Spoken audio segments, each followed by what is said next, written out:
The invoice sat on my desk. Overdue. Third notice.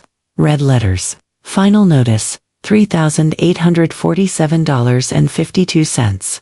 Payment required immediately or service will be terminated. Food supplier, the big one. The one I couldn't afford to lose. I closed my eyes and rubbed my temples, trying to figure out which bill to pay first. Which one could wait another week? Which vendor might give me an extension? This was my life now. Juggling payments, borrowing from Peter to pay Paul, praying for a busy weekend. Hoping next month would be better. It never was. My name is Margaret Sullivan. Everyone calls me Maggie. I'm 62 years old. I own Sullivan's Kitchen, a restaurant in Millbrook, Massachusetts, small town 30 minutes west of Boston. Population 8,000. I opened 3 years ago when I was 59. Used my late husband's life insurance money. $180,000. Everything Thomas left me after 40 years of marriage. Thomas died of pancreatic cancer 8 years ago when he was 64. We'd planned to retire together. Travel, relax, enjoy grandchildren someday. Instead, I got a check, and a dream, and a choice. I chose the dream. Our dream. Thomas and I used to talk about opening a restaurant, comfort food, the kind that makes people feel at home, feel loved, feel safe. Sullivan's Kitchen, named for both of us. Built with his insurance money. Filled with his memory. 3 years later, I was drowning. The restaurant wasn't fancy. 50 seats, cozy dining room, open kitchen.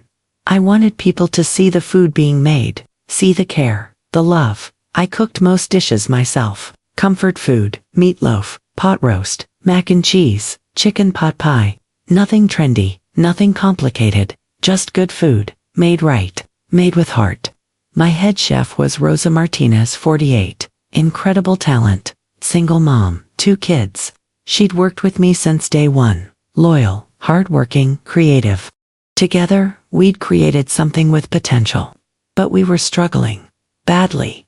The problem wasn't the food, not really. When I took my time, when I focused, when I cooked like I did for Thomas, the food was excellent. Rosa's dishes were even better, creative, elevated, special. The problem was everything else, inconsistency. Some nights I was too exhausted to cook well. Some nights we ran out of ingredients and improvised poorly. Some nights the service was slow because we were understaffed. Some nights the portions were off because I was trying to stretch the budget. I knew this.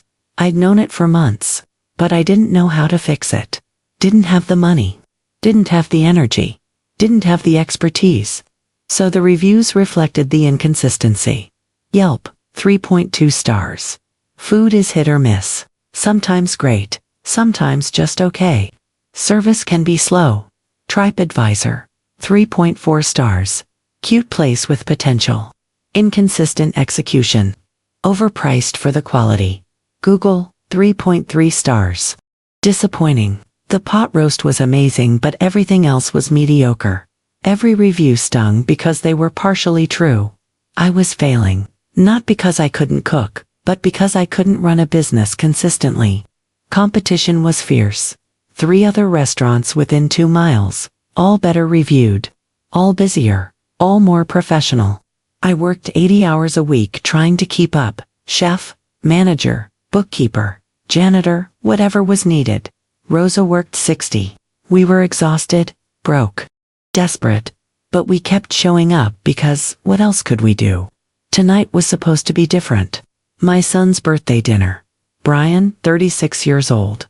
My only child, software engineer, smart, successful, good man. He'd asked to celebrate at the restaurant and bring friends and family, make it a party. I'd been thrilled. This was my chance to show him what I could do when I really tried. Show his friends. Show everyone. I'd planned a special menu, Brian's favorites prepared with complete focus. Pot roast braised for 8 hours. Garlic mashed potatoes made from scratch. Roasted vegetables with herbs from my garden. Homemade rolls. Chocolate cake for dessert, made from Thomas's family recipe. 15 people total. Biggest party we'd had in weeks.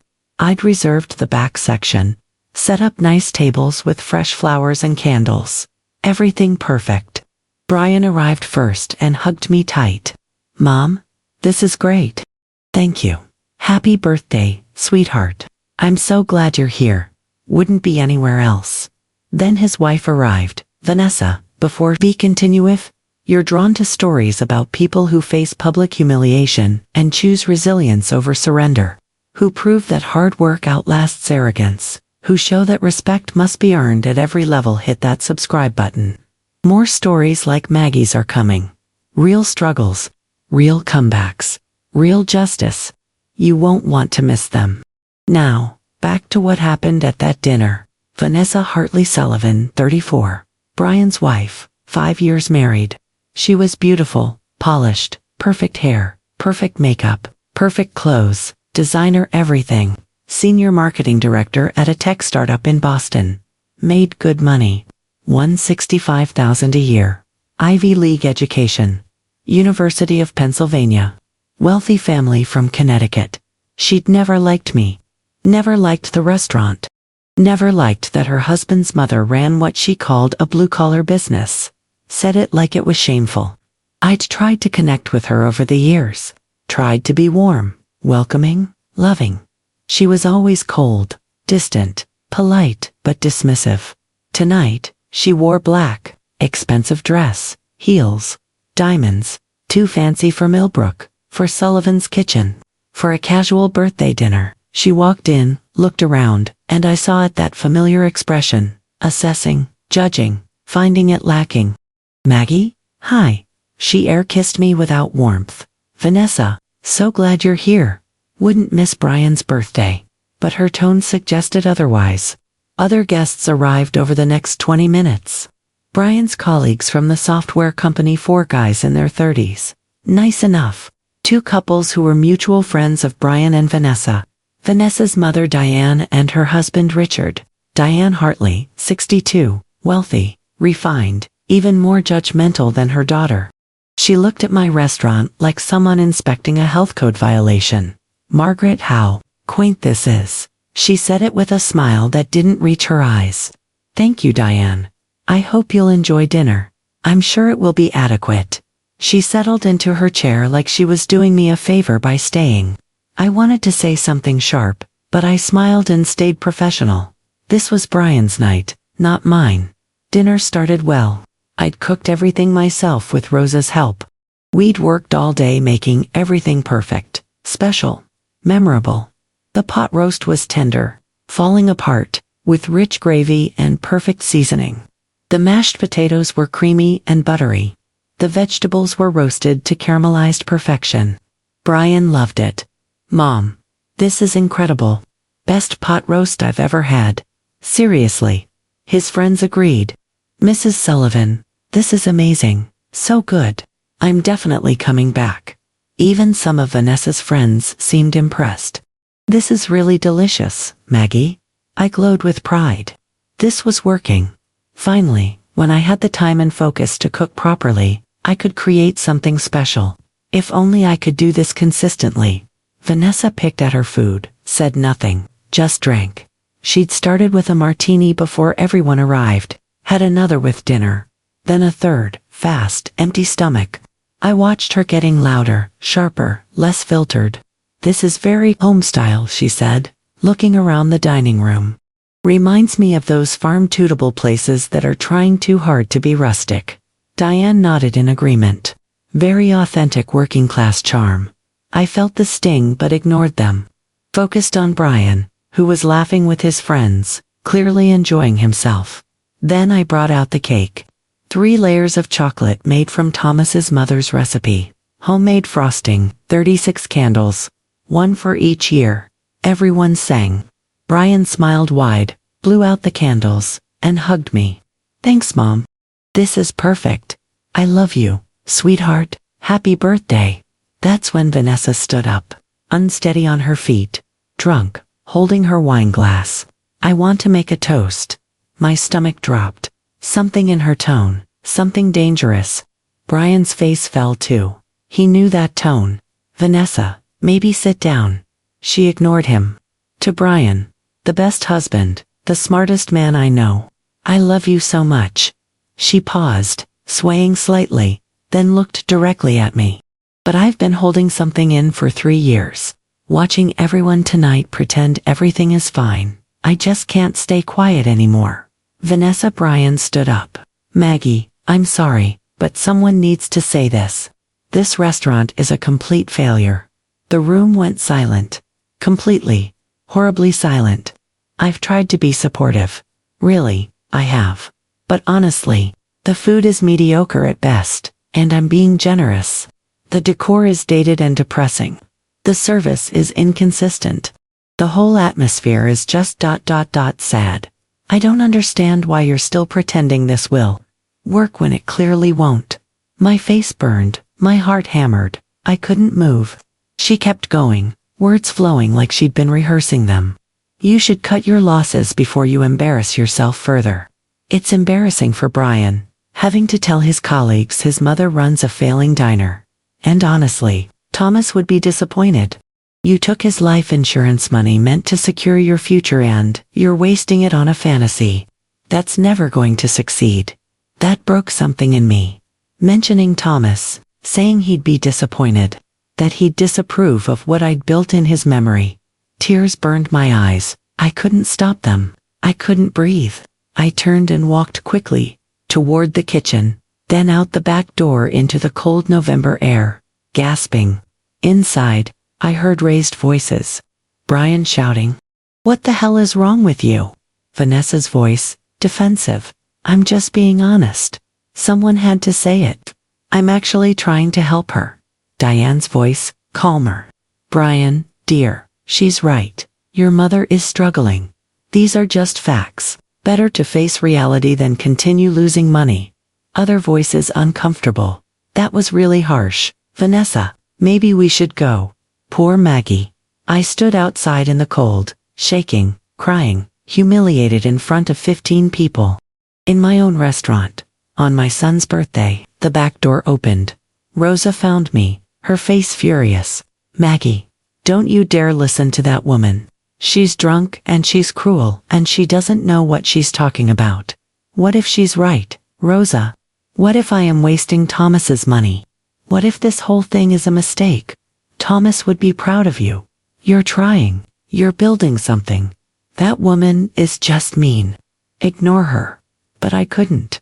Her words echoed in my head. Complete failure. Mediocre, embarrassing. Cut your losses. Thomas would be disappointed.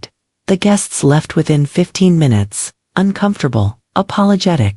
Some hugged me, some just waved awkwardly and hurried out. Brian stayed behind. He found me in the kitchen where I was mechanically washing dishes, tears still streaming down my face. "Mom," his voice was soft, pained. I didn't look at him. "You should go home to your wife. I'm so sorry." Vanessa was way out of line. She had too much to drink and she said what she's been thinking for 3 years. The alcohol just made her honest. She shouldn't have said it like that. Not here, not tonight. It was cruel. I finally looked at him. But was she wrong? Brian hesitated. Just for a second, but I saw it. That flicker of agreement. "Mom, I love you. And I'm proud of you for trying. But ... double quotes." He stopped. "But what?" "But maybe you should think about what she said. Not the mean parts, but the business reality. You're working yourself to death. You're losing money. The reviews aren't good. Maybe it's time to consider other options." I felt the betrayal like a physical blow. My own son, taking her side, agreeing with her. "Get out. Mom, I didn't mean get out. Please, just go." He left. I heard his car start. Drive away. Silence. I locked the doors and sat alone in the empty dining room, surrounded by dirty dishes and half-eaten food, and the remains of a birthday cake nobody had finished. My phone rang. Patty, my best friend who owned the bakery next door. "Maggie, I just saw people leaving early. What happened?" I told her everything. Vanessa's speech, Brian's half-agreement, the humiliation. "That woman is a monster," Patty said, her voice fierce. "Don't you dare listen to her. What if she's right, Patty? What if I'm failing?" "You're not failing. You're struggling. There's a difference. Every new restaurant struggles. The difference is you have something special, food made with love. You just need to get more consistent. Better systems. Maybe some help with the business side. I don't have money for help. Then we figure it out another way. But you're not quitting. You hear me? You're not giving her the satisfaction. You're going to prove her wrong. I don't know if I can. You can. Because you're Margaret Sullivan. You survived losing Thomas. You survived grief. You survived starting this place from scratch at 59 years old. You can survive this. And you will. Not just survive, thrive. Make her eat every cruel word. I sat there long after Patty hung up. Long after the kitchen was clean. Long after I should have gone home. Vanessa's words kept replaying. Complete failure. Mediocre. Cut your losses. Thomas would be disappointed. I thought about Thomas. What he'd really say. What he'd really do. He'd been strong, resilient, a fighter.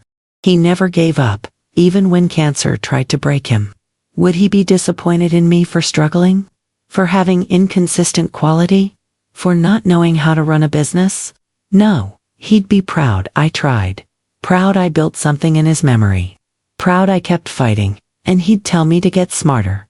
To find solutions. To fix what wasn't working. I looked around my restaurant. Small, struggling, imperfect, but mine. Built with love and hope, and Thomas's memory. Vanessa called it a failure. Said Thomas would be disappointed. She was wrong. About Thomas. Maybe partially right about the business problems, but wrong about giving up. I wasn't quitting, but I was changing. Starting tomorrow, I'd fix the real problems. Not just work harder, work smarter. First thing, I'd talk to Rosa about standardizing recipes, making sure every dish was consistent, not just the ones I made when I wasn't exhausted. Second, I'd look into management software. Something to track inventory better, reduce waste, control costs. Third, I'd swallow my pride and ask for help. Maybe there was a small business consultant who'd work with me. Maybe the Chamber of Commerce had resources. I couldn't afford to keep going the way I'd been going. Vanessa was right about that much. But I also couldn't afford to quit. So I'd fight. Strategically, intelligently. Starting tomorrow, not for revenge, for Thomas, for myself.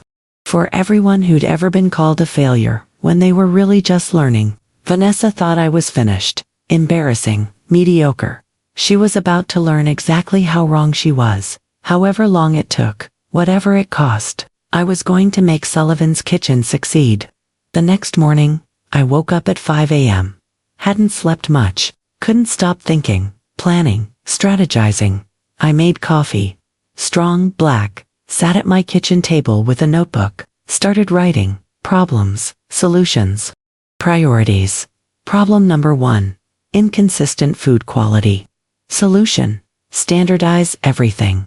Recipes, portions, processes, training. Problem number 2, poor inventory management. Solution, track everything. Reduce waste, order smarter. Problem number 3, inadequate staffing. Solution, can't afford more staff yet. Need to work more efficiently with what I have. Problem number 4, no marketing. Solution, figure out social media. Build local relationships. Get word of mouth going. By 6 a.m., I had 3 pages of notes. By 7, I was at the restaurant. Rosa arrived at 8, found me in the kitchen with every recipe card we'd ever used, spread across the counter. Maggie, what are you doing here so early? We're fixing this. Today, right now. She saw my face, determined, focused, not broken, not defeated. Okay, tell me what you need. We spent the entire day working. Just us. Restaurant closed. No customers. No distractions. First, recipes. Every single one. We tested, measured, wrote down exact amounts, exact times, exact techniques. The pot roast that everyone loved at Brian's dinner. We made it again. Timed every step. Wrote it all down. This exact process. Every time. No improvising. Rosa's signature dishes, the ones that got the best reviews when we made them, same. Things standardize, document, perfect. By evening, we had a complete recipe binder. 23 dishes, every ingredient measured, every step documented, every technique explained. Now we train everyone to follow these exactly, I said. No more improvising. No more close enough. Every dish, every time, perfect. Rosa nodded. This is good. This is really good. What else? What else am I doing wrong? She hesitated. Rosa was loyal. Didn't like criticizing me. Tell me please, I need to hear it. The menu is too big. 23 dishes is too many. We can't keep everything fresh. We run out of ingredients. We improvise. Quality suffers. So we cut it. Cut it in half. 12 dishes. Rotate seasonally.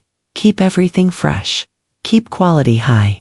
Focus on what we do best. It hurt. Cutting the menu felt like failure, like admitting I couldn't handle it. But she was right. Okay, which 12? We spent 2 hours deciding. Cut the mediocre dishes. Cut the complicated ones. Cut the ones that didn't sell well. Kept the favorites. Kept the ones that defined us. Kept the ones we could execute perfectly. By midnight, we had it. New menu, 12 dishes, focused, manageable, excellent. Tomorrow, we start fresh, I said. New menu, new standards, new Sullivan's Kitchen. 3 days later, I contacted the Millbrook Chamber of Commerce, asked about small business resources, got connected with a retired restaurant consultant named Frank Morelli, 70 years old, ran 3 successful restaurants in his career, now volunteered helping struggling businesses. He came to Sullivan's Kitchen on a Tuesday morning, looked around, asked questions, reviewed my books. After 2 hours, he sat me down. You want the truth, please. You're a good cook. Rosa's a great chef. But you're a terrible business manager. I flinched. I know. You're ordering too much food, wasting inventory. Your pricing is wrong, too low on some items, too high on others. Your labor costs are inefficient. Your marketing is non-existent. You're working 80 hours a week doing things you shouldn't be doing. I can't afford to hire help. You can't afford not to. You're burning yourself out doing bookkeeping when you should be cooking. Doing social media when you should be managing. You're one person trying to do 6 jobs. Something has to give. What do I do? Start small. Get inventory management software. Something simple. It'll track everything. Reduce waste. Save you 10 hours a week, and probably $500 a month. Which one? He wrote down 3 names. Any of these, pick the cheapest. It'll pay for itself in a month. What else? Hire a part-time bookkeeper, someone local, maybe a college student studying accounting. Pay them $15 an hour for 10 hours a week. They'll keep your books clean, file your taxes right, free up your time. That's $150 a week. You're losing more than that in wasted food and accounting mistakes. Trust me, I wrote it all down. Thank you. One more thing. Social media. You need it. Instagram, Facebook. Post photos of your food. Daily. Get people excited. Get them talking. I don't know how to do that. Learn, or find someone who does. Your food is good enough. People just don't know about it. I took his advice. All of it. First, inventory software. Bought the cheapest one, $89 a month. Started tracking everything. Within 2 weeks, I saw the waste, saw where I was overworking, saw where I could save money. Month 1, saved $400 in food costs. Second, hired a bookkeeping student. Emily Chen, 20 years old, accounting major at the community college, smart, fast, accurate. She worked Saturdays, 10 hours, $150, worth every penny. My books went from chaotic to organized. My stress went from overwhelming to manageable. Third, social media. I didn't know how, so I asked Emily if she knew anyone who could help. She recommended her cousin Tom, 52, freelance writer, food enthusiast, ran a small blog about Boston area restaurants. He'd help me set up Instagram and Facebook for $200 plus free meals whenever he wanted. Done. Best investment I made. Tom came in on a Wednesday, took photos of our food, beautiful photos, professional looking, made everything look amazing, set up accounts, taught me how to post, what to write, when to post, how to engage, post every day, he said, show behind the scenes, show Rosa cooking, show you plating, show happy customers, tell stories, make people feel connected. I don't have time for that. It takes 5 minutes a day. You have 5 minutes. I did, barely. But I found them. Month 2 things started changing. Slowly, barely noticeable at first. Instagram followers, 50 then 75, then 100. Comments, this looks amazing. Where is this? I need to visit. Reservations, up slightly. A few new faces. People mentioning they saw us on Instagram. Reviews still 3.2 stars overall. But new reviews coming in. Better ones. Came back after a bad experience last year. MUCH improved. Food was consistently excellent. Service was faster. Highly recommend the pot roast. Best comfort food in the area. Finally getting the quality right. Will definitely return. Rosa and I celebrated every good review. Every new customer, every small win. Month 3, Instagram followers hit 300. Facebook page had 200 likes. We started getting regulars. People who came weekly. Ordered the same dishes. Brought friends. Revenue up 15% from month 1. Not huge, but movement, progress, hope. Month 4, I hired another server, part-time, just weekends, but it helped. Service got faster. Quality stayed high. Reviews climbed. 3.2 to 3.4 to 3.6. We were trending up. Slowly, painfully, but undeniably. I worked 70 hours a week instead of 80. Still exhausted, still stressed. But less drowning, more swimming. Vanessa's words still echoed sometimes. Complete failure. But I was proving her wrong. One day, one customer, one review at a time. Month 6. Late spring. Tom Chen came in for dinner. He'd been coming weekly. Always taking photos. Always posting on his blog. Driving traffic to us. But tonight felt different. He ordered Thomas's pot roast what? We'd renamed it after standardizing the recipe. Took one bite. Stopped. Looked up at me. Maggie, sit down. I need to talk to you. My stomach dropped. What's wrong? Is it bad? It's incredible. This is legitimately the best pot roast I've ever had. And I've had a lot. Thank you. That means I want to write about you. Serious piece. For Boston Magazine. Not my blog. Real coverage. Your story. Your comeback. Your food. I stared at him. Are you serious? Completely. I have connections there. I pitch freelance pieces. Your story is exactly what they want. Struggling widow opens restaurant with late husband's life insurance. Gets publicly humiliated by dog. Works her ass off to improve. 6 months later, food is extraordinary.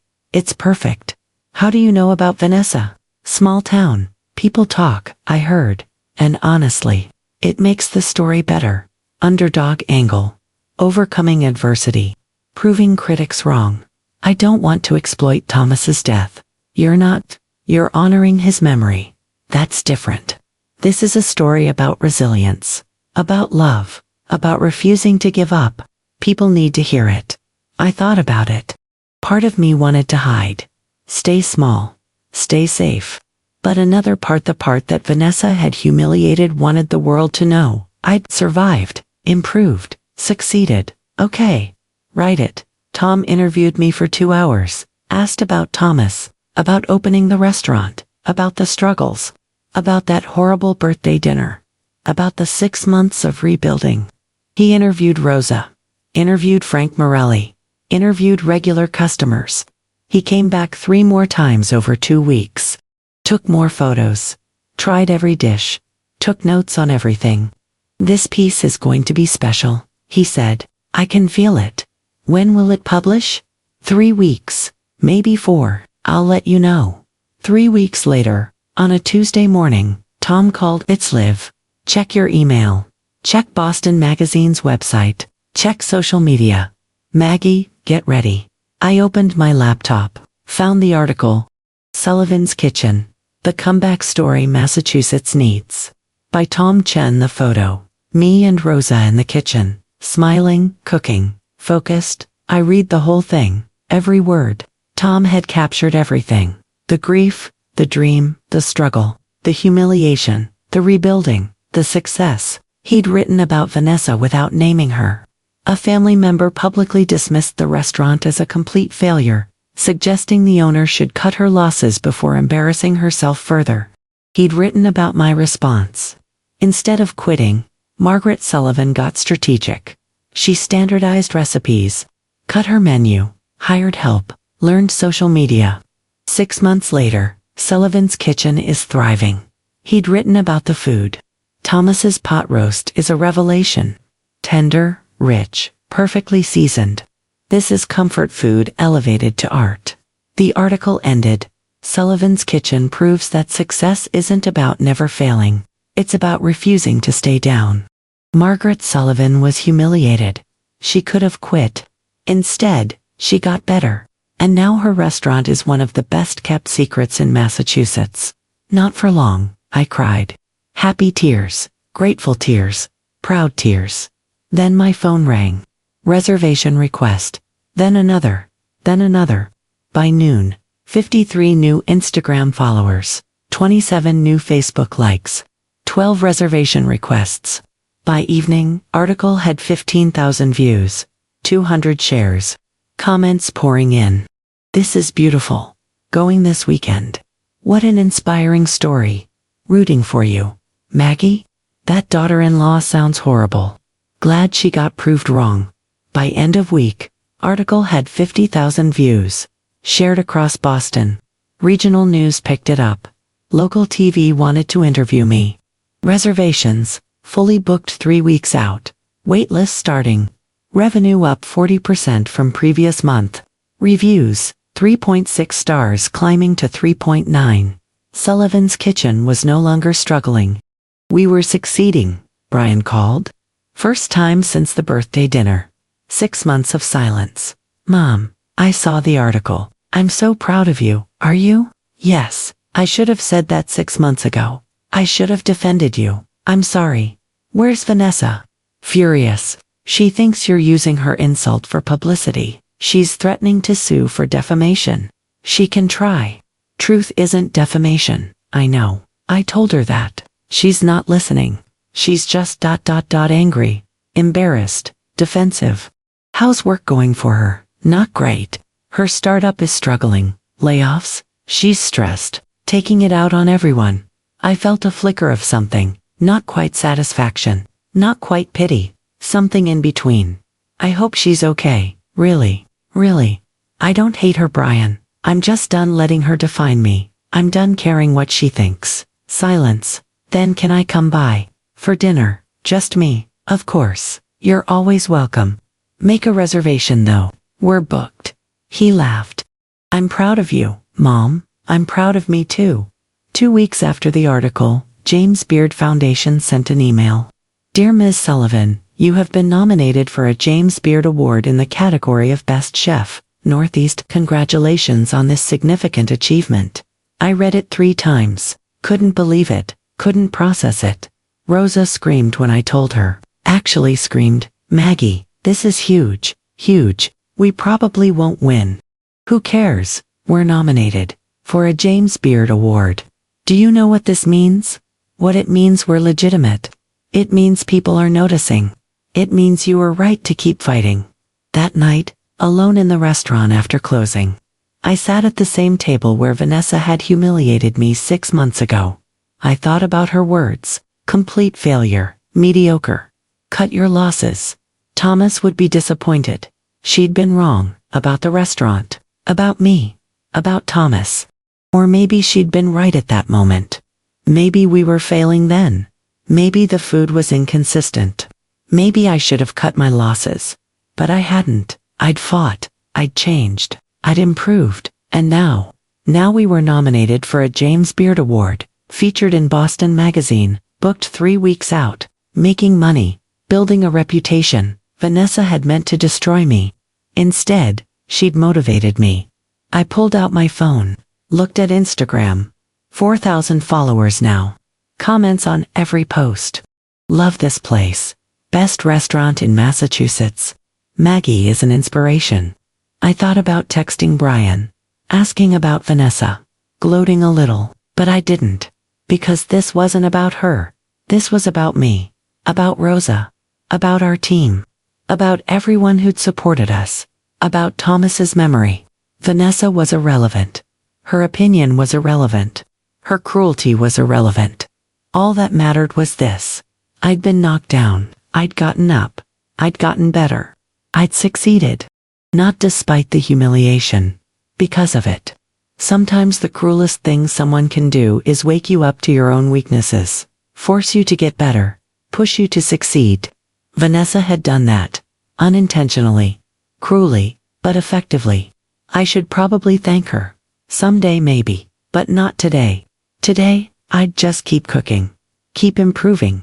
Keep building. Sullivan's Kitchen wasn't a failure anymore. It was a success story. And we were just getting started. 18 months after the Boston Magazine article, Sullivan's Kitchen wasn't just surviving. We were thriving. The numbers told the story. Revenue up 300% from year one. Profit margins healthy. Staff expanded from 4 to 12. Waitlist consistently 6 weeks out. Yelp rating, 4.7 stars. TripAdvisor, 4.8 stars. We'd become a destination. People drove from Boston, from Providence, from Connecticut, not just for dinner. For the experience. For the story.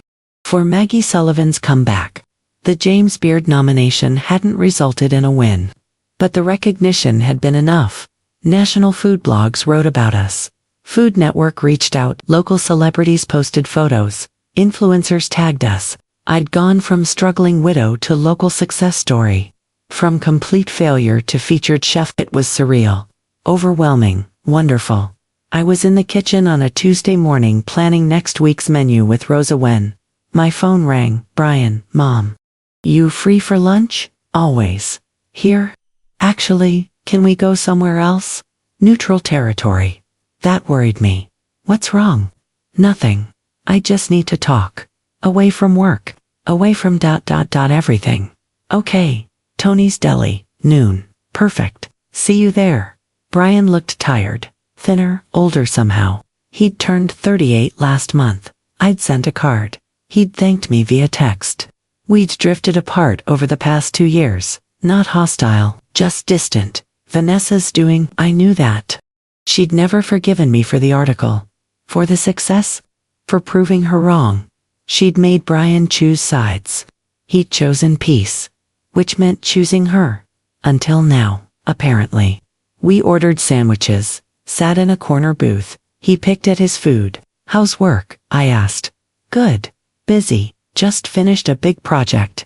Got a raise. That's wonderful. Yeah, but he didn't sound happy. Brian, what's going on? He put down his sandwich.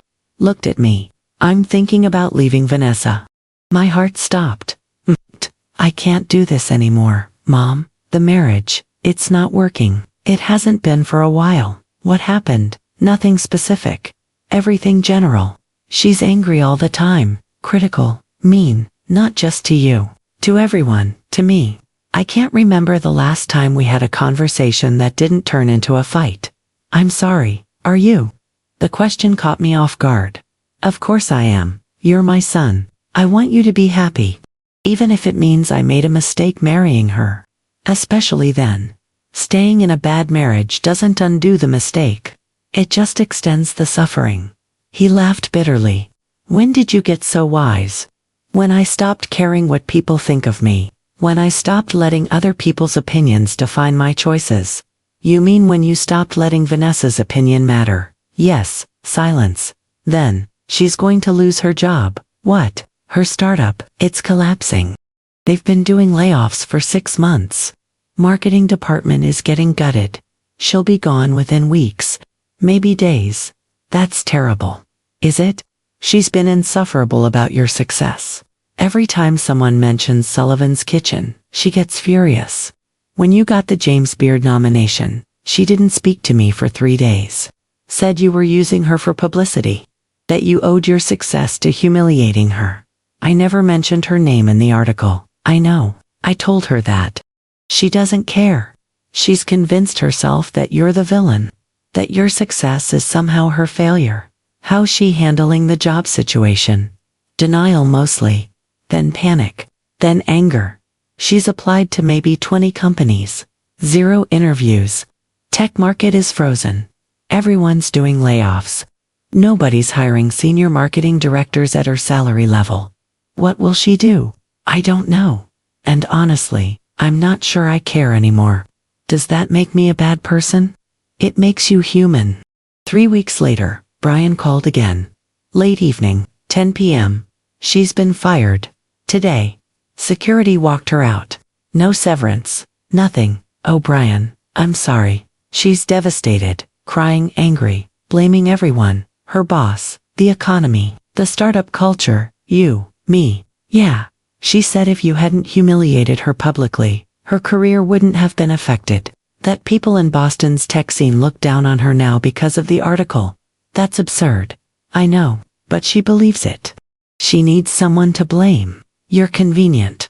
What are you going to do? I don't know. She has no income, no job prospects. Unemployment will barely cover her car payment. We'll be living on my salary alone. And I'm already planning to leave. This just makes it more complicated. Do you need money? No, I need advice. Should I wait? Give her time to find a job. Or should I just end it now? Brian, I can't answer that. I know, but you've been through hard times. You lost Dad. Started over. Built something. How did you know when to fight and when to let go? I thought about that. About Thomas. About the restaurant. About Vanessa's humiliation. About choosing to fight instead of quit. You fight for things that give you life. You let go of things that drain it. Which one is Vanessa? Long silence. Then, she drains it. She has for years. I just didn't want to admit it. Then you have your answer. 4 months after Vanessa's firing, I was closing the restaurant when my phone buzzed. Email notification. Subject, job application Vanessa Hartley Sullivan. I stared at it, blinked, read it again. Vanessa had applied for a job at Sullivan's Kitchen. I opened the email. Formal cover letter. Resume attached. Professional, polished, desperate. Dear Ms. Sullivan, I am writing to apply for the marketing manager position advertised on your website. With over 10 years of experience in marketing and brand development, I believe I would be an excellent fit for your growing business. I have attached my resume for your review and would welcome the opportunity to discuss how my skills could benefit Sullivan's Kitchen. Sincerely, Vanessa Hartley Sullivan. No mention of our history. No acknowledgement of the past. Just professional distance and quiet desperation. I sat there, stunned, confused, conflicted. Rosa walked past, saw my face. What's wrong? I showed her the email. You're kidding. I wish I was. Are you going to respond? I don't know. Part of me wants to delete it, pretend I never saw it. Part of me is curious. Part of me wants revenge. What does the smart part want? The smart part knows this is a terrible idea no matter what I do.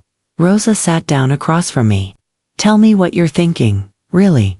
I'm thinking that Vanessa humiliated me in front of 15 people, called my restaurant a failure, said Thomas would be ashamed of me, tried to convince my son I should quit, spent 2 years being bitter about my success, and now she wants me to give her a job. Okay, and I want to say no, obviously. I want to reject her like she rejected me, make her feel what I felt, but what does that accomplish? Revenge, satisfaction, for how long? 5 minutes a day. Then what? So you're considering hiring her? I'm considering giving her an interview, hearing what she has to say, seeing if she's changed, if she's learned anything, if she's capable of humility, and if she's not, then I say no and sleep perfectly well, and if she is, then I have a decision to make. I scheduled the interview for the following Tuesday, afternoon, 2 p.m. Slow time, privacy. I told Rosa to be present, wanted a witness, wanted support. Wanted perspective. Vanessa arrived exactly on time. Knocked on the locked front door. I let her in. She looked different, thinner, tired, less polished, hair pulled back simply, minimal makeup, conservative dress, understated jewelry. Not the Vanessa I remembered. That one had been glossy, confident, dismissive. This one looked worn down, humbled, scared. Maggie, thank you for seeing me. Sit down. We sat at a table. The same table where I'd served Brian's birthday dinner 2 years ago. The same table where she'd called my restaurant a failure. Intentional choice on my part. Wanted her to remember. She noticed. I saw it in her face. Recognition, discomfort, shame. Good. Why do you want this job? I asked. No small talk, no pleasantries. I need work. I've been unemployed for 4 months. I've applied to 63 companies. I've gotten 2 interviews. 0 offers. The market is terrible. My savings are almost gone. I need income. That's why you need a job. Why do you want this job? She hesitated, choosing words carefully. Because I have marketing experience. Because I understand brand building. Because I believe I could help grow Sullivan's Kitchen's presence. You're not answering the question. What do you want me to say? The truth. Why are you here, in this restaurant, applying to work for me, after everything that happened? Her composure cracked slightly. Because I'm desperate. Because I have no other options. Because my husband is leaving me and I need to support myself, and I'm out of choices. Better, more honest. Still not enough. Do you remember what you said to me? At Brian's birthday dinner, 2 years ago? Yes. What did you say? I said your restaurant was a failure. That you should quit. That you were embarrassing yourself and Brian. What else? Her voice got quieter. I said Thomas would be ashamed of you. Do you still believe that? No. Why not? Because I was wrong, obviously. The restaurant is successful, acclaimed, profitable. You proved me wrong. That's not what I asked. I asked why you don't believe Thomas would be ashamed. Not whether the restaurant succeeded. She looked down. I don't know. Yes, you do. Think harder. Long silence. When she looked up, her eyes were wet. Because Thomas would have been proud of you. Not for succeeding. For trying. For fighting. For refusing to give up. I said something cruel to hurt you. To make myself feel superior. To justify my own insecurities. It was wrong. And I'm sorry. There it was. The first real apology. The first genuine acknowledgement. Why should I hire you? I asked. I don't know if you should. Then why are you here? Because I'm asking. I'm begging. I need help. I need work. I need someone to give me a chance. And you're the only person who might understand what it's like to need a second chance. You called me a failure. Publicly, cruelly. Why would I give you anything? You shouldn't. I wouldn't if I were you. But I'm asking anyway. Because I don't know what else to do. Rosa spoke up. First time. Do you know what Maggie did after you humiliated her?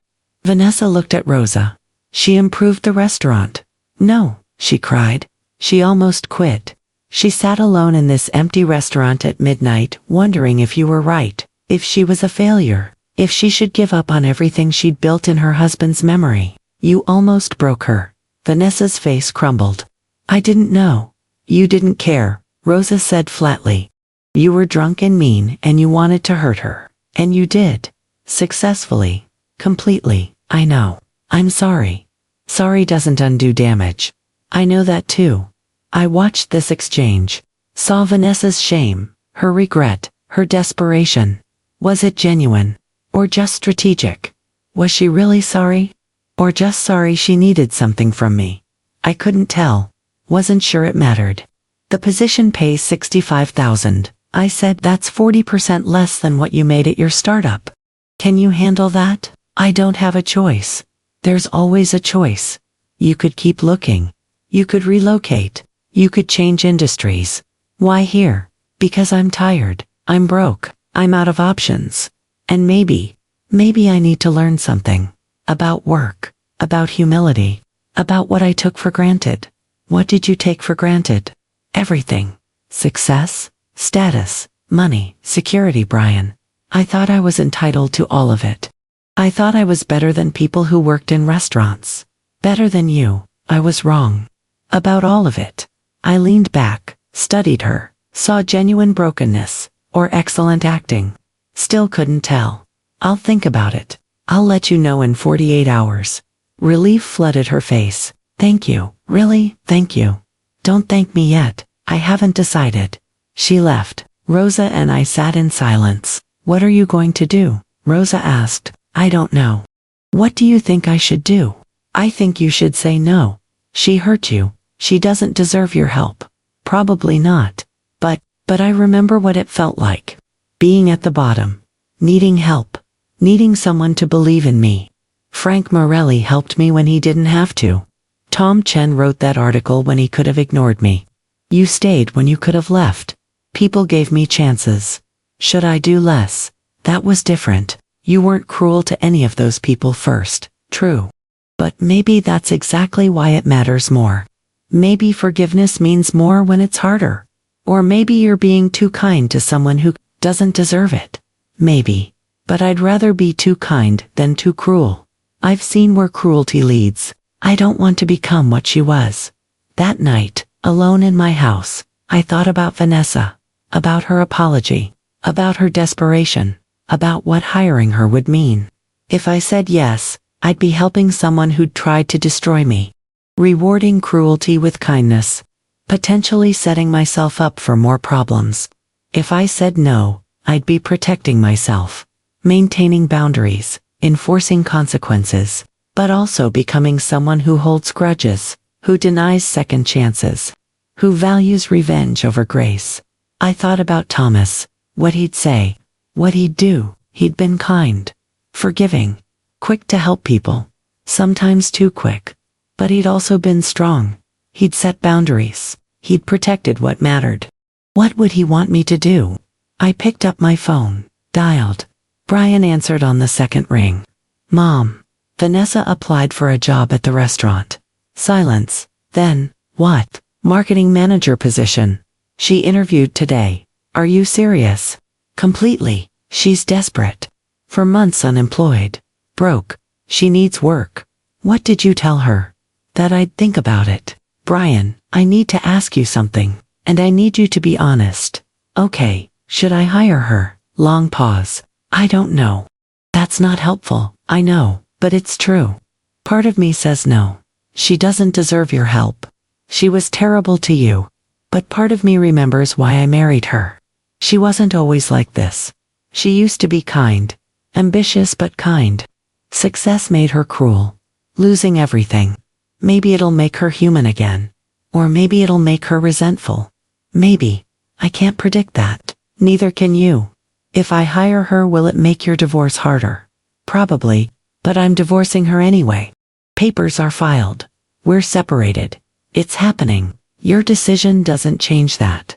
What do you want me to do? I want you to do what feels right to you, not what's right for me, not what's fair to her, what feels true to who you are. Who you want to be. 47 hours after the interview, I called Vanessa. She answered immediately. Maggie, I'm offering you a position, but not the one you applied for. What do you mean? I'm not hiring you as marketing manager. I'm hiring you as a hostess. Entry level, $18 an hour plus tips. You'll greet customers, seat them, answer phones, bus tables when needed. Work under Rosa's supervision. She's now general manager. Your former subordinate is your boss. Take it or leave it. Silence, long, heavy. I could hear her breathing, processing. That's not what I applied for.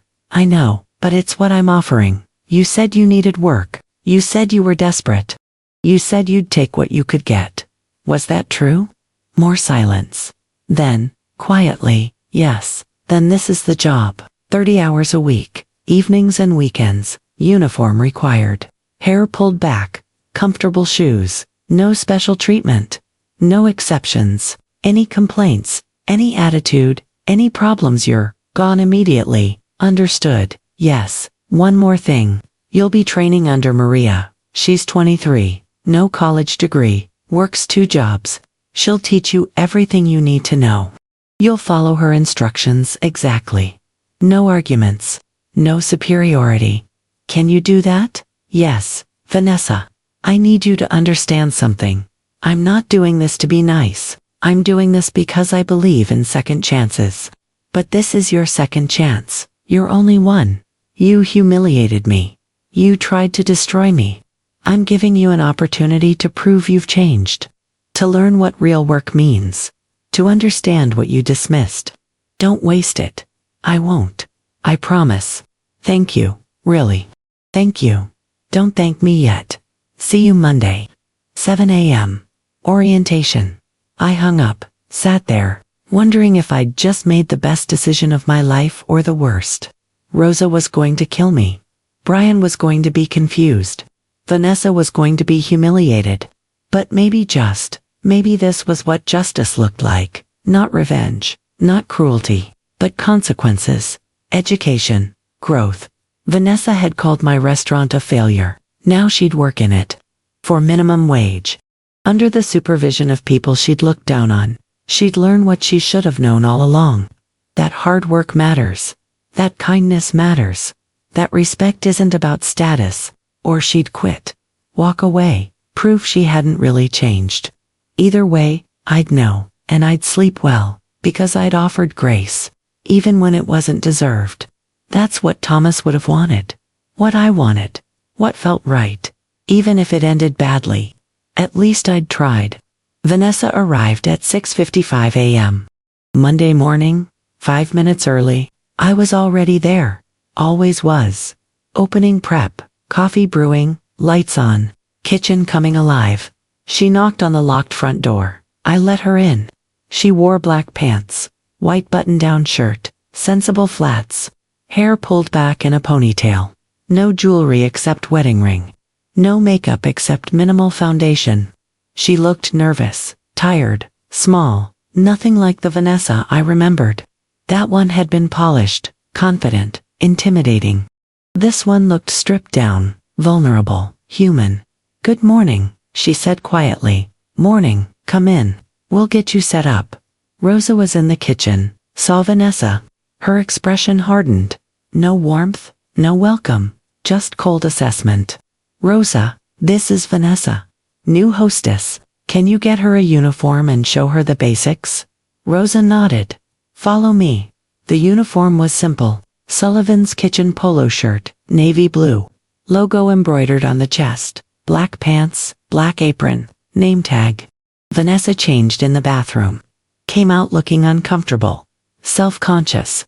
The uniform fit poorly. Too big in some places. Too tight in others. She looked like she was wearing a costume. Playing a role, which, I suppose, she was. "Maria will train you," Rosa said. "She's our senior hostess. 23 years old. Been here 2 years. Works harder than anyone I know. You'll do exactly what she says. No questions, no arguments. Understood. Understood." Maria arrived at 7:15. Young, energetic, bright smile. She'd grown up in Millbrook. Worked at Sullivan's Kitchen to help support her family. No college, but smart, capable, excellent with customers. "Maria, this is Vanessa. New hire. She shadow you today. Show her everything." Maria extended her hand. "Nice to meet you." Vanessa shook it. "Thank you. I'm grateful for your help. No problem. Let's get started. We open at 11. Lots to do before then." I watched from the kitchen as Maria trained Vanessa. Showed her the reservation system. The seating chart. How to greet customers. How to handle wait lists. How to answer phones. How to bus tables between seatings. Vanessa listened carefully. Took notes. Asked questions. Seemed genuinely engaged. Or maybe just desperate not to fail. Hard to tell. Time would reveal which. At 10:45, Maria went over the details. When customers arrive, smile, greet them warmly. Welcome to Sullivan's Kitchen. Check their reservation. Lead them to their table. Hand them menus. Tell them their server's name. Then bus tables as needed. Clean, reset. Keep the flow moving. Got it. Got it. It's harder than it sounds. Busy nights, we seat 200 people. It's constant, physical, exhausting. You'll be on your feet 6 hours straight. Can you handle that? I'll handle it. Good. Let's go. The lunch shift started slow. A few early customers. Vanessa handled them well, smiled, greeted, seated, professional, polite. But I saw the strain, the discomfort. She wasn't used to this, standing for hours, smiling constantly, serving others, being the lowest position in the hierarchy. At 12:30, the rush hit. 15 tables filled within 20 minutes, more customers arriving, waitlist forming, phones ringing, chaos. Vanessa struggled, forgot a reservation, seated a party at the wrong table, mixed up 2 names. Maria corrected her quickly, kindly but firmly. It's okay. Everyone makes mistakes at first. Just slow down, breathe, focus. Vanessa nodded, tried again, did better, not great, but adequate. By 2 p.m., lunch was ending. Vanessa looked exhausted, hair coming loose, face flushed, feet clearly hurting. You did okay, Maria said. First day is always rough. It'll get easier. Thank you. Take 15. We'll clean up. Then prep for dinner. Vanessa sat in the back, removed her shoes, rubbed her feet, winced. I brought her water. How are you holding up? Fine, be honest. I'm exhausted. My feet hurt. I forgot 3 things already, but I'm fine. This is what Rosa and I did every day for 3 years, while you criticized us. She looked up. I know. Do you? Do you really understand what you dismissed as working in a diner? Do you understand what real work means now? I'm starting to. Good. That's why you're here. Not to punish you. To educate you. That evening, the dinner shift was worse. Busier, more demanding, more mistakes. Vanessa seated a couple at a dirty table. Maria had to rush over with a clean tablecloth, apologize, reset. Vanessa spilled water while refilling glasses. Soaked a customer's purse. Maria handled it. Apologized profusely. Comped dessert. The customer was gracious. But I saw Vanessa's face, mortified, humiliated. At 7:30, I overheard 2 customers at the bar. Regulars. They'd been coming for months. Is that her? The daughter-in-law from the article. I think so. Looks like her. What's she doing working here as a hostess? I heard she got fired. Lost her job. Begging for work. After what she said about Maggie. That's bold. Or desperate. They weren't quiet. Vanessa heard. I saw her face. Shame, embarrassment. She kept working, kept moving, but she'd heard. By 9 p.m., closing time, Vanessa looked destroyed, physically, emotionally. She'd worked 9 hours, on her feet, constant movement, constant service, constant humility. Maria reviewed her performance. You made mistakes, but you showed up, worked hard, didn't complain. That's what matters. Tomorrow will be better. Thank you, Maria. Really, I appreciate your patience. We all started somewhere. You'll get there. Vanessa left, didn't say goodbye to me, didn't make eye contact, just grabbed her things and walked out. Rosa appeared beside me. She's struggling, I know. Think she quit. Maybe. Probably. We'll see. What if she doesn't? Then maybe she'll learn something. Day 3. Wednesday. Vanessa arrived on time again. Looked slightly less exhausted. Slightly more prepared. Maria trained her on more advanced tasks, managing wait lists, handling difficult customers, coordinating with servers, keeping flow smooth. Vanessa absorbed everything. Took detailed notes, asked smart questions, seemed determined to improve. But the gossip continued. More customers recognized her. More whispers. More comments. That's Brian's wife, right? Maggie's daughter-in-law heard she called this place a failure. Now she works here. Karma's real. Vanessa heard it all. Endured it. Said nothing. Kept working.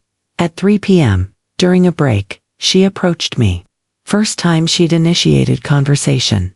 Maggie, can I ask you something? Yes. Why did you hire me? Really? I told you. Second chances. But you made me a hostess, not a marketing manager. You're making me work under Maria, under Rosa. People I would have managed. You're making me serve people who recognize me, who judge me. This isn't just a job. It's a lesson. Punishment. Something. It's all of those things. Why? Because you needed to learn what you didn't understand. What real work means. What service means. What humility means. You spent years looking down on people who do this work. Now you're one of them. How does it feel? Humiliating. Good. Humiliation isn't always bad. Sometimes it's educational. Sometimes it's necessary. You're punishing me. I'm teaching you. There's a difference. Punishment is about pain. Teaching is about growth. Which one this becomes is up to you. She stared at me, processing, then nodded slowly. Okay. I'll learn. I'll try. I don't know if I'll succeed, but I'll try. 2 weeks in, Vanessa was improving. Fewer mistakes, better flow, genuine smiles. Customers liked her, even the ones who recognized her. But the physical toll was obvious. She'd lost weight, looked perpetually tired, moved carefully, feet still hurting despite better shoes. This wasn't her world, wasn't her skill set, wasn't her comfort zone. But she was showing up, trying, not quitting. That counted for something. Brian came for dinner one evening, alone, sat at the bar, ordered pot roast. I joined him. How is she? He asked. Working hard, struggling but showing up. Is she being respectful? Mostly, she's learning. Slowly, but learning. The divorce is finalized. Papers signed, it's official. I'm sorry, I'm not. I feel lighter, free, like I've been holding my breath for 5 years and finally exhaled. Has she talked to you? She tried, called a few times. I didn't answer, texted. I didn't respond. I know that sounds harsh, but I need space, distance, time to figure out who I am without her. That's fair. Do you think she's changed? Really changed? Or is she just performing? I don't know yet. Time will tell. People can fake humility short term, but eventually, the truth comes out. What will you do if she's faking? Fire her. Immediately. I'm giving her a chance. Not unlimited chances. 3 weeks in, Saturday night. Busiest night of the week. 200 covers. Packed. Loud. Chaotic. Vanessa was seating a family. 4 people. 2 adults. 2 kids. Young, maybe 6 and 8. The little girl looked up at Vanessa. I like your hair. Vanessa smiled. Genuine. Warm. Thank you. I like yours too. Are you the owner? No. That's Ms. Sullivan. She's in the kitchen. Is she nice? Very nice. She makes the best food you'll ever eat. The mother smiled at Vanessa. You work hard. I've been watching. Thank you for what you do. Vanessa looked surprised. Thank you. That means a lot. After they sat, Vanessa stood there, just for a moment, staring at nothing, processing. Maria noticed. You okay? Yeah, just, ... That was nice. Being recognized for working hard. Not for who I used to be. Just for doing my job. It's been a long time since anyone said that. You are working hard. People notice. Keep it up. 4 weeks in. End of month 1. Vanessa requested a meeting. After closing, just us, I need to tell you something, she said. Okay. I know why you hired me. I know what you're trying to do. Teach me, humble me, make me understand, and it's working. I hate it, but it's working. What have you learned? That I was arrogant, entitled, cruel. That I looked down on people because of what they did for work. That I measured worth by salary and status. That I was empty, shallow, wrong, and I'm sorry, really sorry. Not because I need this job though I do, but because I genuinely understand now what I did to you. What I said, how I hurt you. I'm sorry. I studied her face, looked for performance, for manipulation, for strategy. Saw only exhaustion, sincerity, brokenness. Apology accepted. She blinked, surprised. Really, really? But accepting an apology doesn't mean erasing consequences. You're still a hostess, still working your way up, still earning trust. This doesn't change that. I understand. I just needed you to know that I see it now. What I couldn't see before. Good. Then keep working. Keep learning. Keep showing up. Can I ask you something? Yes. Do you forgive me? I thought about that. About forgiveness. About what it meant. What it required. I'm working on it. Forgiveness isn't instant. It's a process. You hurt me deeply. That doesn't disappear because you apologized. But I'm trying. That's the best I can offer right now. That's fair. Thank you. For trying. For giving me this chance. For not giving up on me. Don't thank me. Prove you've changed. That's all I need. 6 weeks in, Vanessa was competent now. Confident, good at the job. Customers requested her. Staff respected her. She'd earned her place. But she was also exhausted.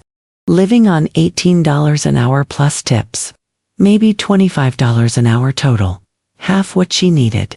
Struggling financially. Living in a small apartment. Driving an old car. No luxuries.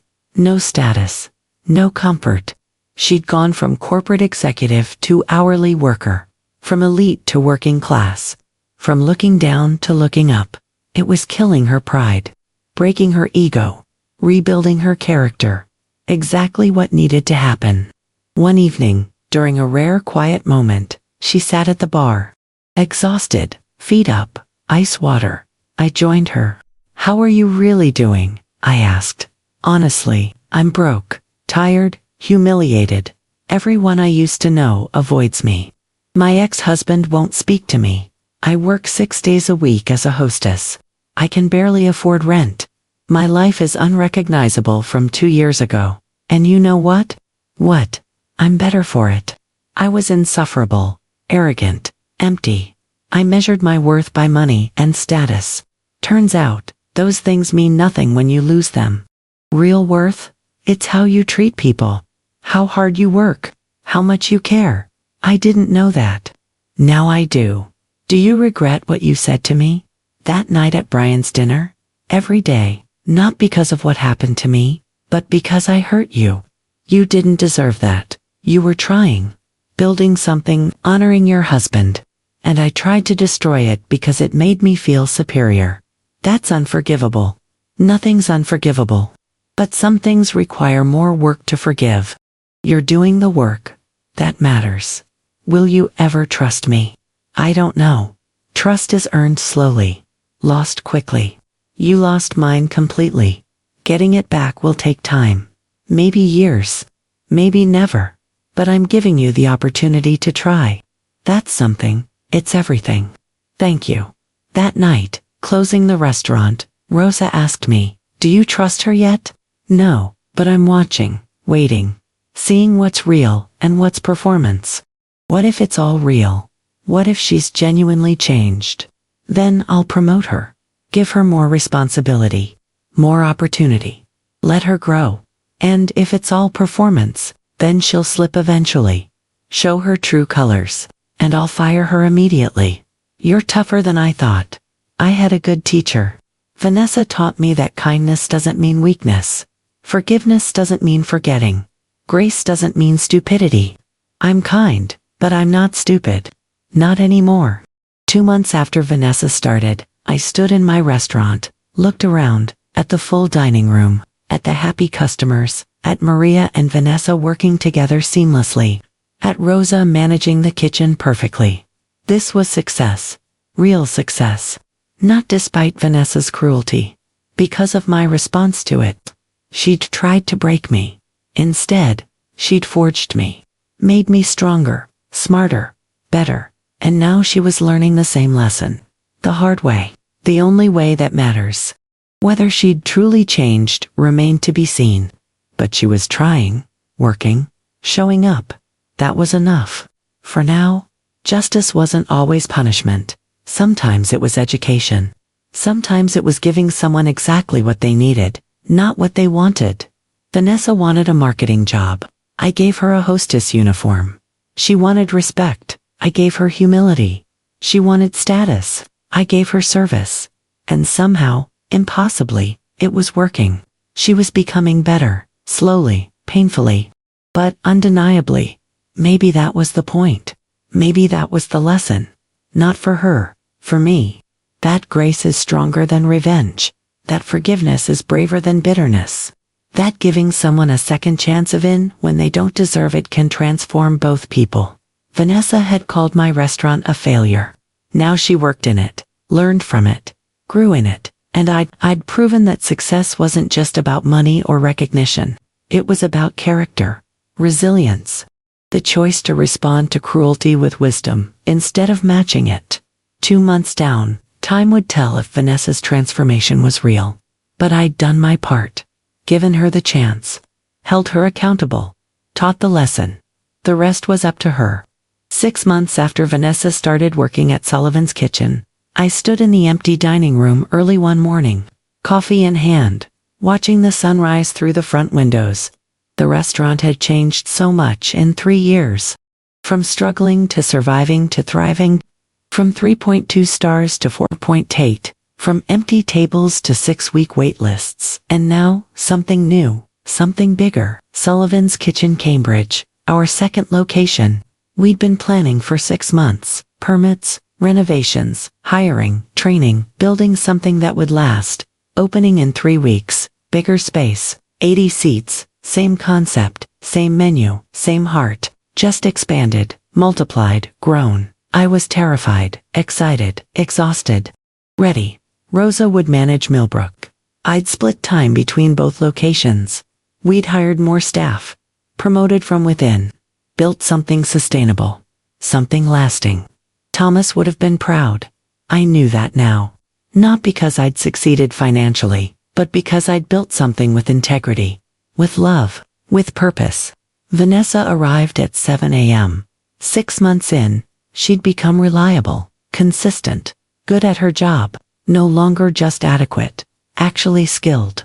She'd lost the corporate polish, the designer clothes, the expensive accessories, replaced them with something simpler, more genuine, more real. Her hair was shorter now, practical. Her clothes were comfortable, affordable. Her demeanor was humble, open, changed, or so it seemed. I was still watching, still waiting, still cautious. Morning, Maggie, she said, first name basis now, earned over 6 months, not given freely. Morning, can you stay after shift today? I need to talk to you. Her face showed brief panic. Am I being fired? No, just talk.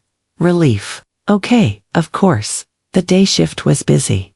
Normal Tuesday lunch rush. Vanessa handled it smoothly, worked with Maria seamlessly. They'd become friends, real friends, not just co-workers. I watched from the kitchen, saw how customers responded to her. Warmly, genuinely. She'd earned their respect, not through status, through service, through kindness, through consistency. After closing, she joined me at a table. Same table where we'd interviewed 6 months ago. Same table where Brian's birthday dinner had imploded 3 years ago. You wanted to talk? She asked. Yes. How are you doing? Really, honestly. Better than I expected, worse than I hoped. I'm broke, tired, living in a tiny apartment, driving a car that barely runs. But I'm okay. I'm learning, growing, becoming someone I actually like. Do you miss your old life? She thought about that. I miss the security, the money, the comfort. But I don't miss who I was. That person was empty, cruel, hollow. I'd rather be broke and genuine than wealthy and fake. What about Brian? Her face fell. He won't talk to me. I've tried, called, texted, emailed. He ignores everything. I don't blame him. I destroyed our marriage. I was terrible to him, to you, to everyone. He's better off. He is. He's dating someone. Did you know? No, but I'm glad. He deserves happiness, real happiness, not what I gave him. You've changed. I see it. Rosa sees it. Maria sees it. The customers see it. You've been consistent for 6 months now. No complaints in the last 3 months. Excellent performance overall. Thank you. That means everything coming from you.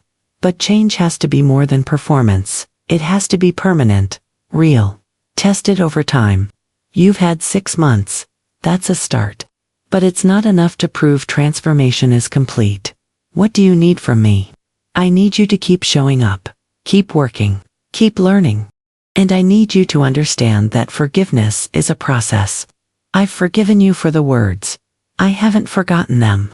I'm not sure I ever will. But I'm working on it. I understand. And I'll keep working, I promise. Good. Because I have a proposition.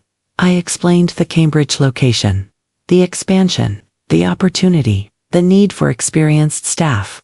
We're promoting Maria to assistant general manager here in Millbrook. She's earned it. Deserves it. That creates an opening for senior hostess. I could hire externally, get someone with more experience. But you've earned consideration. 6 months of solid work. Growth. Dedication. I'm offering it to you. Vanessa's eyes widened. What, $23 an hour? Benefits, paid time off, more responsibility. You train new hostesses, manage reservations, coordinate with servers, be second in command for front of house. Why? Why would you promote me? Because you've earned it. 6 months of showing up. 0 complaints recently. Excellent performance. Genuine effort. You came in arrogant and entitled. You're leaving that behind. That's worth rewarding. I don't know what to say yes or no. Those are the options. Yes. Absolutely yes. Thank you. Thank you so much. Don't thank me. Prove I made the right choice. Keep growing. Keep working. Keep being the person you're becoming. Not the person you were. I will, I promise. 3 weeks later, the Cambridge location opened. Massive event, press coverage, food bloggers, influencers, regional TV, the works. Brian came, first time I'd seen him in months. He brought someone, a woman, mid-30s, teacher, kind face, warm smile, genuine, everything Vanessa wasn't. Mom, this is Jessica. Jessica. My mom, Maggie. It's wonderful to meet you, Jessica said. Brian talks about you constantly. He's so proud of what you've built. Thank you. It's nice to meet you too. We ate together, talked, laughed. It felt easy, natural, right. Brian looked happy, lighter, free. As they left, he hugged me. I'm proud of you, Mom. Not just for this, for everything. For surviving, for fighting, for proving everyone wrong. Thank you, sweetheart. I heard you promoted Vanessa. I did. She's earned it. Do you trust her yet? Getting there. Time will tell, but she's doing the work. That counts for something. You're better than I would have been. I'd have sent her away. Rejected her. Made her suffer. Maybe. But revenge doesn't heal. It just spreads pain. I chose differently. Maybe it'll work. Maybe it won't. But at least I tried. 6 months after the Cambridge opening, 1 year total since Vanessa started, I sat in the Millbrook location. Late evening, after closing, reviewing numbers. Both locations thriving, revenue strong, staff happy, reputation solid, future bright. Vanessa had been senior hostess for 6 months. Excellent at it. Responsible, reliable, kind to subordinates, patient training new staff. Transformed, or so it seemed. But I'd been watching carefully, looking for cracks, for slips, for the old Vanessa to emerge. She never did. 6 months, then 9, then a year. Consistent, genuine, changed. Rosa noticed too. She's not performing. This is real. She's actually become a better person. Maybe, or maybe she's just very good at long-term performance. You're being paranoid. I'm being cautious. There's a difference. When will you trust her completely? I don't know. Maybe never. Maybe that's okay. Trust isn't required for grace. Grace is giving someone a chance even when trust hasn't been earned. 18 months after Vanessa started. Spring, beautiful day, flowers blooming, birds singing, hope everywhere. I was in my office when Vanessa knocked. Maggie, can we talk? Of course. Come in. She sat, looked nervous, excited, conflicted. I got a job offer. My stomach dropped. What? Marketing position. Tech startup, Boston. They found me on LinkedIn, saw my old experience, not my current work, interviewed me, offered me the job. 85,000, full benefits, back to corporate. Are you taking it? She paused. I don't know. That's why I'm here. To ask your advice. My advice? Yes, You gave me a chance when nobody else would. You taught me things I needed to learn. You've been fair, patient, kind. I respect your opinion. Should I take it? I leaned back, thought carefully. What do you want? I don't know. The money would help. The status would feel good. But I'm scared. Of what? Of becoming who I was again. Of forgetting what I learned. Of reverting to the person who hurt you. Who hurt Brian. Who hurt everyone. Do you think you would? I don't know. That's what scares me. The old Vanessa would take this job instantly. No hesitation. The new Vanessa questions it. Wonders if money and status are worth risking who I've become. Then you have your answer. Do I? Yes. The fact that you're asking means you've changed. The old Vanessa wouldn't ask, wouldn't care, wouldn't question. You're questioning. That's growth, so I should take it. I can't tell you that, but I can tell you this. You came here broken, desperate, arrogant. You leave humble, capable, changed.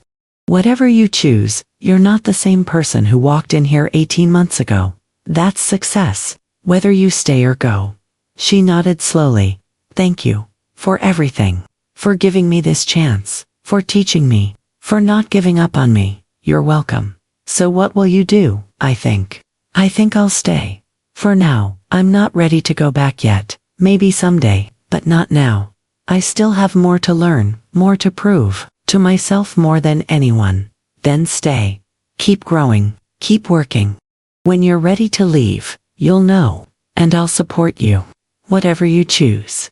2 years after Vanessa started working at Sullivan's Kitchen, fall, leaves changing, air crisp, life moving forward.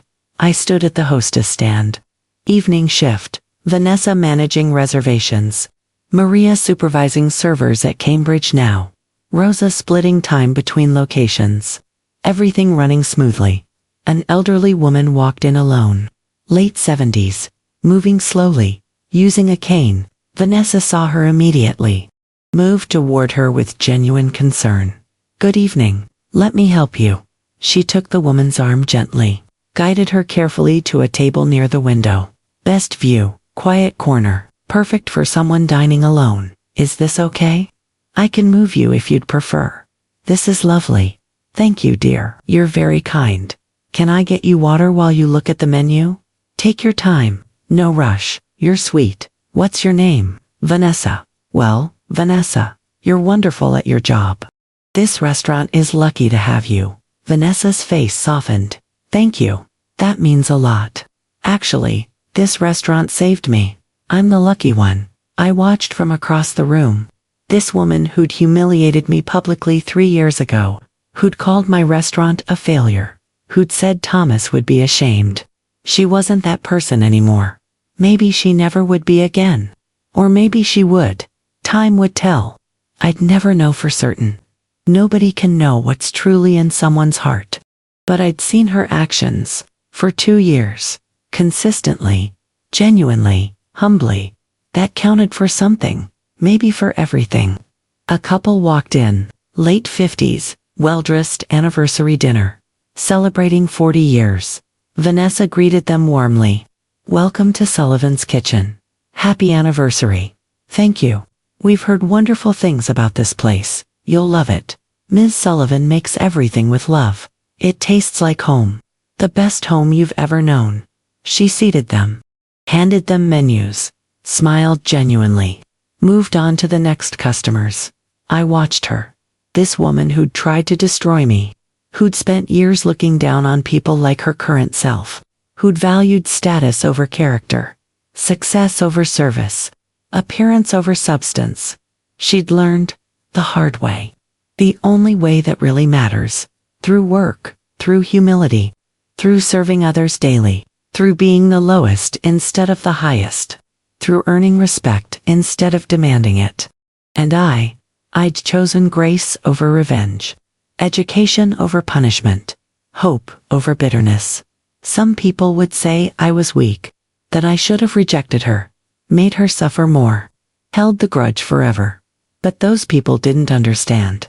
Revenge feels good for a moment. Grace feels good forever.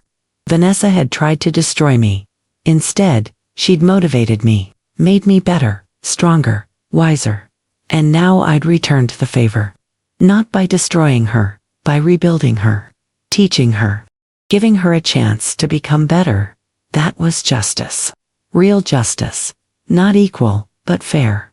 Not cruel, but firm. Not weak, but strong.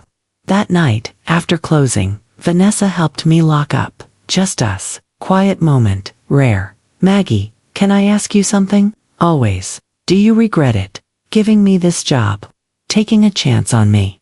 I thought about that. About the risk. The uncertainty. The vulnerability. No, I don't regret it. You've proven me right. You've changed. Grown. Become better. That's what I hoped for. What I worked for. You've made it worth it. I still can't believe you did it. After what I said. What I did. Why did you really give me this chance? Because someone gave me a chance once. Frank Morelli, Tom Chen, Rosa, Patty. People believed in me when I was struggling, when I was failing, when I was ready to quit. They didn't give up on me, so I didn't give up on you. That's how grace works. It gets paid forward. Thank you for believing in me when I didn't believe in myself. You're welcome. Now go home. Rest. Tomorrow's another day. She left. I stood alone in the restaurant. My restaurant. Thomas's restaurant. Our dream, realized, expanded, thriving, not despite Vanessa's cruelty, because of my response to it. She'd tried to break me. Instead, she'd forged me, made me into someone stronger, wiser, better, and now I'd done the same for her. Broken down her arrogance. Rebuilt her character. Helped her become someone worthy of respect. That was the lesson. Not for her, for both of us. That cruelty can be transformed into growth. That humiliation can become motivation. That the worst moments can lead to the best outcomes. If we choose it. If we fight for it. If we refuse to let bitterness win. If Maggie's story resonated with you, if you've ever been dismissed, humiliated, or told your dreams were failures, you're not alone.